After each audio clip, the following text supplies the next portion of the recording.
Hi guys! Magtutour ng talong naman tayo. Mag-iihaw tayo ng talong. Then babalatan natin. Ayan, natapos ng balatan. Magbabati mo doon ng itlog. Bawang magic lang po. Nilagay ko dyan siyang kunting asin. Then umpisa na natin ang pagprito ng talong.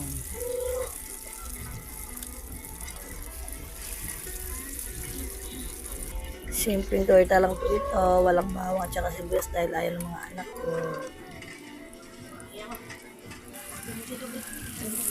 Nabalik na rin natin. Pangit po pag sunog na sunog. Ganyan lang konting brown. Okay na po. Luto na. First batch. Ang binilya na yan. Lagay man tayo ng pangalawang salang.